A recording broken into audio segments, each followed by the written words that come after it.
G'day ladies and gents, and welcome back to War Thunder. Today we're going to have a look at the AMX 50, not the 7.01 but the 8.01, the one with the 120mm gun. I'm not really sure how to pronounce the last part of the AMX 50 120's name. Is it Subase? Subaise?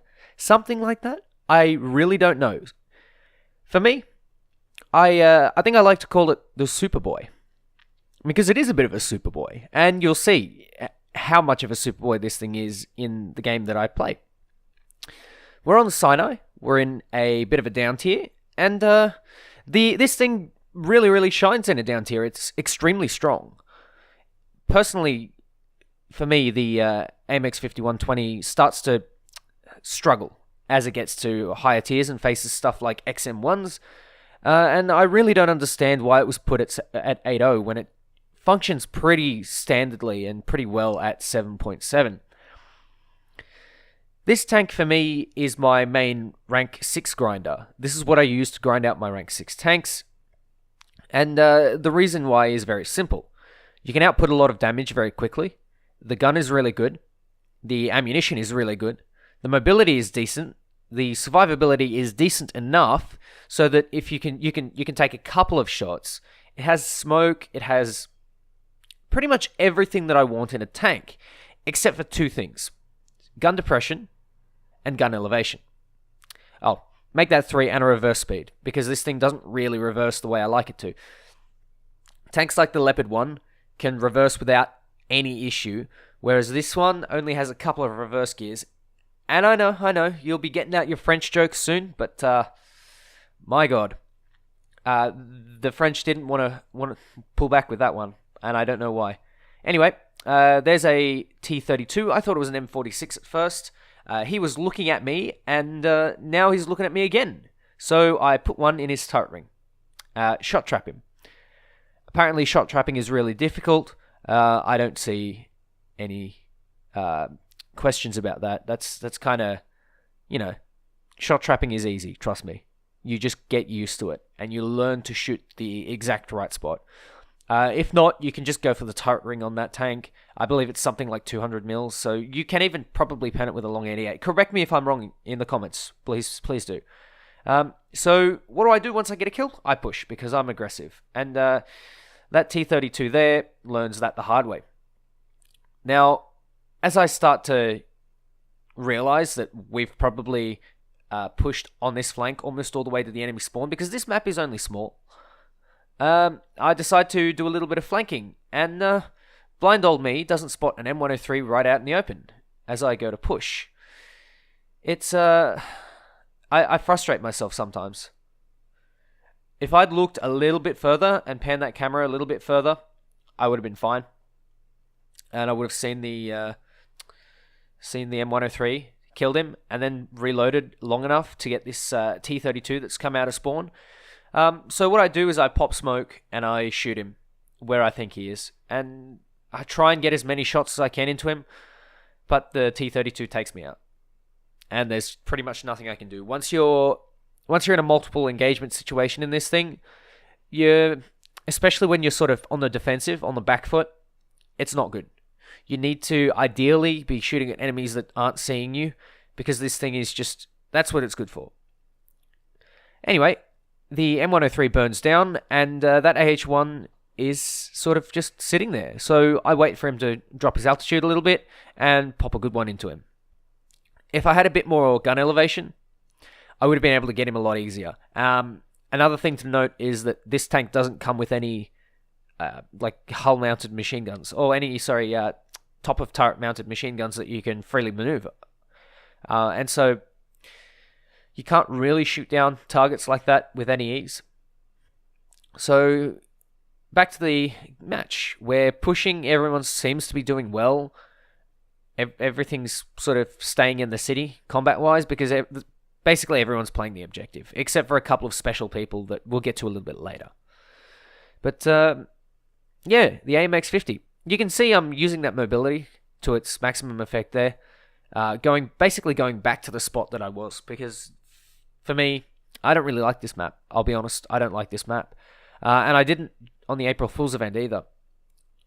For me, I was one of the people that wasn't really satisfied with that event. I mean, don't get me wrong, like, I had a lot of fun, and I think that they should have been added to the game, which they were, and I'm happy about that, but everyone was going, oh, I could play this event all day, all night, all blah, blah, blah, blah, and I just thought I couldn't do that. I wanted to go back to my random battles. Anyway, putting that aside, this map is pretty decent when you have map control. So as soon as you take the spawn, you're pretty much set, except for a couple of spots behind the spawn, which I really, really don't like. There are a couple of little flanky spots that, can you can abuse, basically, on that side of the map, and I really don't like that. I detest that, honestly, because there is really no way, apart from close air support, that you're going to root them out, and most people at this tier have radar-guided SPAA, so you're in a bit of a loss there. Speaking of being in a bit of a loss, that I believe it's a T-32 or an M46 has bounced a shot off me, and so has allowed me to get away by repairing my engine. I'm sitting in my smoke and just waiting for that repair to happen. The AMX-50 has, being a heavy tank, to be honest, not a great repair time, and it's not that fun sitting in the open or sitting in a crappy spot for 20, 30 seconds, and then at the end of the day not even being able to reverse out of that situation in order to go off and repair. For me, that's really frustrating, and that's a really big letdown. And speaking of letdowns, I completely bonked the shot into that M47, but no worries there. I finish him off nice and easy. This gun can absolutely shred, and that's one thing that I adore about this tank. The gun is so good. I believe it can upper front plate T64s. I think. Someone let me know in the comments, because I think there were people doing that with M103s when the patch came out. But yeah, that M46 learnt the hard way, the sheer power of that 120mm shell. It went all the way through his engine deck and into his crew compartment at an angle. That M46 also learnt the hard way, with a very lucky shot through bushes and through smoke. So, little tip. If you are firing at an enemy and you're not really sure where they are, but you're pretty sure that they've got their gun trained on you, don't take it. Don't take the shot. Wait for the smoke to clear, and take the shot when you have clear vision. Simply because I can use that tracer to find out where they are. And that's what I did. I was using the tracer shell, aimed roughly where the tracer shell came from, and yeah, got myself a nice little kill.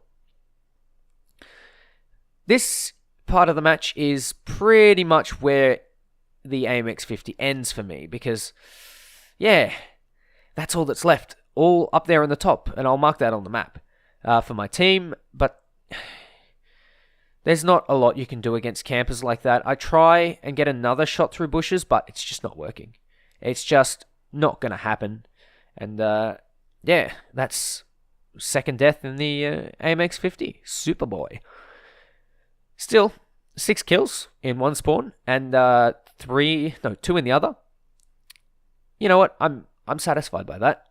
But one good thing about doing well in a tank such as the AMX-50 is you get some nice close air support. And one of the good things about close air support is being able to root out campers.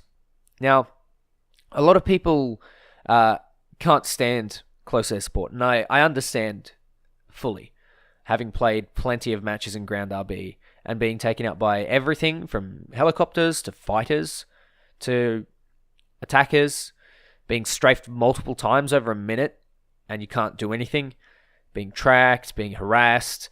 It isn't fun. It really isn't fun.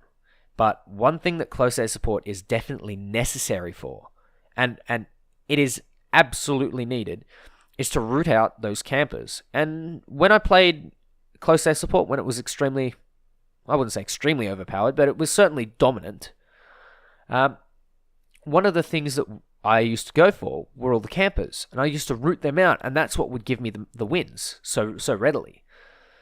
I would take out anyone on Poland who's sitting on those rocks, camping, sniping, simply just gone.